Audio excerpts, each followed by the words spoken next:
मैं मम्मी की जगह अपने पापा के बिस्तर पर जाकर सो गई। फिर पापा ने जो किया मेरे साथ सुनकर आपके रोंगटे खड़े हो जाएंगे। हेलो फैमिली, आपका हमारे चैनल पर बहुत बहुत स्वागत है। फ्रेंड्स, छोटी सी स्टोरी आपके साथ शेयर कर रही हूँ। वीडियो को पूरा देखिएगा ताकि आपको पूरी स्टोरी के बारे में समझ में आए, जानकारी मिले। और मेरे चैनल को ज़रूर सब्सक्राइब कीजिएगा। मेरा नाम रंजना है। मुझे प्यार से घर में लोग गुड़िया गुड़िया बुलाते हैं। मैं एक 15 वर्ष की लड़की हूँ। मैं अपने माता पिता की इकलौती संतान हूँ। मेरे घर में पापा और मम्मी इतने ही लोग रहते थे। मेरे पापा छोटी मोटी नौकरी किया करते थे। मम्मी पापा के कमरे में नहीं सोती थी, कभी कभी सोने जाती थी और जिस दिन सोती थी उसकी सुबह को बाहर जब मम्मी पापा के कमरे से आती और बहुत ही रोया करती थी। उसकी आंसू और उसके फटे पुराने कपड़े कुछ अलग ही दास्तां सुनाया करते थे। और मैं जब अपनी मम्मी से पूछती थी कि मम्मी क्या हुआ तो मम्मी मुझे डांट दिया करती थी कि तुम अपना काम करो, तुम बड़ों के बीच में ना घुसा करो, तुम्हें यह सारी बातें समझ में नहीं आएंगी।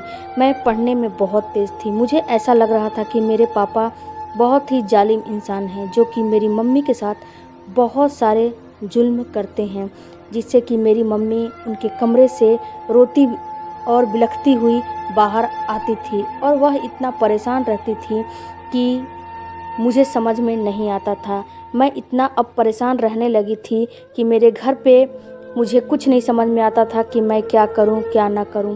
मेरे घर पे एक श्याम अंकल आया करते थे। वह मेरी मम्मी के बचपन के मित्र थे। उनके साथ मेरी मम्मी बहुत ज़्यादा खुश हो जाती थी और श्याम अंकल मुझे भी बहुत प्यार करते थे। मैं मन ही मन यह सोचती थी कि श्याम अंकल कितने अच्छे हैं, काश ये हमारे पापा होते। और मेरे पापा कितने मेरी मम्मी के ऊपर जुल्म करते हैं, कितने जालिम इंसान हैं। मैं बहुत परेशान रहती थी मम्मी की इस हालत को देखकर। जब मम्मी मेरे साथ सोया करती थी तो पापा आते, जब मैं सो जाती पापा को लगता कि मैं सो जाती, लेकिन मुझे नींद नहीं आती और मम्मी को बुलाने लगते। मम्मी बोलती मैं आपके साथ नहीं जाऊंगी, फिर आप वही काम करेंगे जो पहले किया करते थे। लेकिन पापा बहुत प्यार से बोलते कि नहीं, मैं अब वैसा दोबारा नहीं करूँगा, चलो मेरे कमरे में। लेकिन मम्मी फिर से मना कर देती तो पापा ज़बरदस्ती उनको अपने कमरे में ले जाते। पापा के इस शब्द को सुन के मुझे प्यार भरा शब्द लगता था। उस समय पापा बिल्कुल भी जालिम नहीं लगते थे। और फिर सुबह जब मम्मी उठती तो वह लंगड़ाती हुई और रोती बिलखती, उनके बाल बिखरे हुए और उनकी दशा बहुत ख़राब रहती और पापा के कमरे से निकलती। मैं यह सारी चीज़ें देखकर बहुत परेशान हो जाती। एक दिन जब मैं अपने स्कूल में गई तो मैं बहुत परेशान थी। मैंने ये सारी बातें अपनी एक फ्रेंड को बताया। मेरी फ्रेंड ने मुझे समझाया कि देखो, तुम्हारे पापा बहुत जालिम इंसान हैं और अपने पापा पर थोड़ा नज़र रखो कि वह तुम्हारी मम्मी के साथ क्या करते हैं। मम्मी पापा को कभी भी नाश्ता बना के नहीं देती थी। मम्मी नाश्ता बनाती थी और मुझे बोलती थी कि तुम पापा को नाश्ता ले जाओ। मम्मी मेरे हाथों से पापा को नाश्ता भिजवा दिया करती थी और मैं पापा को नाश्ता देने चली जाती थी। वहाँ पे देखकर मुझे ऐसा लगता कि पापा को तो कुछ पता ही नहीं है कि रात को क्या हुआ था, और पापा बिल्कुल खुश हो जाते। ये देख के मुझे बहुत गुस्सा आता। पापा खुशी खुशी और खुशी से व्यवहार करते जैसे कि रात को कुछ हुआ ही नहीं है। मम्मी के साथ इतना जालिम वाला हरकत करते। एक दिन मैंने भी ठान लिया कि इस बात को मैं जान के रहूँगी। मेरी फ्रेंड ने मुझे बताया कि तुम अपने पापा के बिस्तर पे जाकर सो जाना। मैं भी एक दिन क्या की कि मम्मी सो गई थी तो पापा मम्मी को बुलाने आए। मम्मी बोली थोड़ी देर में जाऊंगी, तो मम्मी सो गई। तो मैंने भी पापा के बिस्तर पे जाके धीरे से चादर ओढ़ के सो गया। पापा जब बाहर से आए तो उन्हें ये अंदेशा भी नहीं हुआ कि वहाँ पे मम्मी नहीं है, मैं हूँ।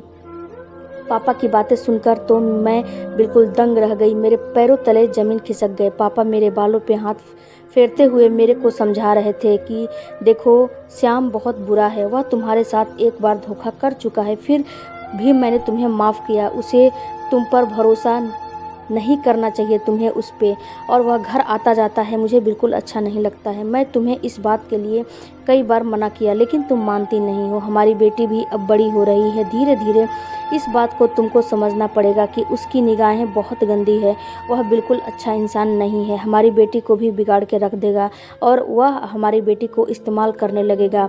इतना सारी बातें करते करते पापा सो गए, लेकिन पापा को मैंने कोई जवाब नहीं दिया।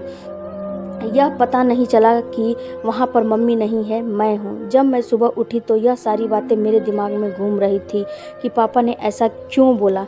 फिर सुबह में मम्मी ने नाश्ता बनाया और मुझे बोला कि पापा को दे दो नाश्ता। मैंने पापा को नाश्ता देकर आई और नाश्ता देने के बाद मैं थोड़ी देर के बाद स्कूल चली गई।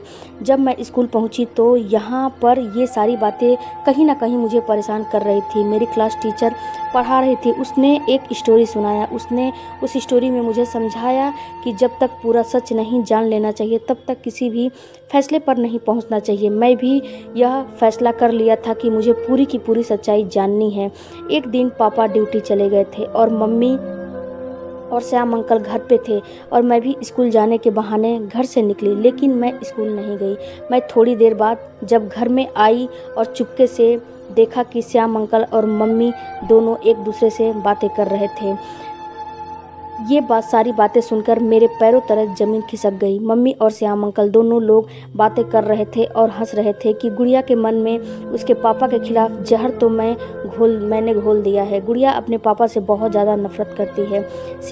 श्याम अंकल भी मम्मी से बोल रहे थे कि मैं भी गुड़िया को उसके पापा के खिलाफ बहुत भड़काया है। गुड़िया अपने पापा पर बहुत नाराज़ है।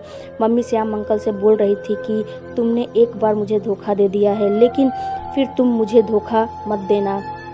श्याम अंकल ने मेरी मम्मी के हाथ पकड़ के उसी समय उसने बोला कि मैं तुम्हें अब छोड़कर नहीं जाऊंगा। उस समय कुछ मेरी मजबूरियाँ थी जो कि मैंने तुम्हें छोड़ दिया था। एक्चुअली में जो श्याम अंकल थे वह मम्मी के बचपन के फ्रेंड थे। मम्मी उनसे प्रेम करती थी, लेकिन श्याम अंकल के घर वाले शादी के लिए मना कर दिए और मम्मी की शादी पापा से हो गई। मेरे पापा सांवले थे और श्याम अंकल हैंडसम थे। मम्मी को मेरे पापा पसंद नहीं थे। बचपन का प्यार फिर से पनप गया था दोनों के बीच। श्याम अंकल बोल रहे थे कि उस समय मेरी कुछ मजबूरियाँ थी जिससे कि मैं तुम्हें छोड़कर चला गया था, लेकिन अब मैं तुम्हें कभी नहीं छोड़ूंगा। मम्मी श्याम अंकल से की बातें कर रही थी और श्याम अंकल की बातों में आ गई थी। मम्मी श्याम अंकल से बोल रही थी कि इस बुढ़े से मैं बहुत परेशान हो चुकी हूँ। इस बुढ़े के पास मैं नहीं रहना चाहती हूँ और अपनी बेटी के मन में इसके खिलाफ इतना जहर भर दूंगी कि जब इसको छोड़ने की बात आएगी तो मेरी बेटी मेरे साइड होके इसको खरी खोटी सुनाएगी और इसको हम दोनों माँ बेटी छोड़कर तुम्हारे घर पर आ जाएंगे। दोनों यह सारी बातें करके बहुत हंस रहे थे और श्याम अंकल मेरी मम्मी के हाथ में अपना हाथ डाले हुए थे। अब मुझे अपने आप पर बहुत गुस्सा आ रहा था कि मैं अपने पापा को इतना जालिम समझ रही थी, जो कि मेरी मम्मी इतनी बेशर्म और जालिम थी। सारी सच्चाई मेरे आंखों के सामने आ चुकी थी कि मम्मी जब सुबह कमरे से निकलती थी तो जानबूझ के अपना हुलिया बिगाड़ लेती और जब मैं मम्मी से पूछती तो मुझे मम्मी डांटना शुरू कर देती थी। इसके बाद जब सारी सच्चाई मम्मी की मेरे सामने आ गई तो मम्मी से मैंने पूछा। मम्मी ने सारा सच मुझे बता दिया, क्योंकि झूठ बोलने का कोई मौका नहीं था, क्योंकि मैंने सारी बातें अपने कानों से सुन लिया था। फिर क्या था, मैंने मम्मी को बहुत भला बुरा कहा। मैंने मम्मी से बोला कि तुम श्याम अंकल के पास चले जाओ, हम और पापा अकेले रह लेंगे। लेकिन वह कहते हैं ना कि बुराई का अंत बुराई ही होता है। श्याम अंकल को सारी बातें जब पता चली तो श्याम अंकल ने भी मम्मी को छोड़ दिया। श्याम अंकल बोलने लगे कि जो तुम्हें इतना प्यार दिया तुम तो उसकी कभी हुई नहीं। जब तुम उसकी नहीं हुई तो तुम मेरी क्या होगी। मैं तो केवल तुमको इस्तेमाल कर रहा था अपने हवस को शांत करने के लिए। बेचारी मम्मी अब कहीं की नहीं रही। मम्मी से पापा भी नफरत करने लगे, क्योंकि पापा एक बार मम्मी की गलतियों को माफ़ कर दिया था और हम भी नफरत करने लगे। बुराई का अंत बुराई ही होता है।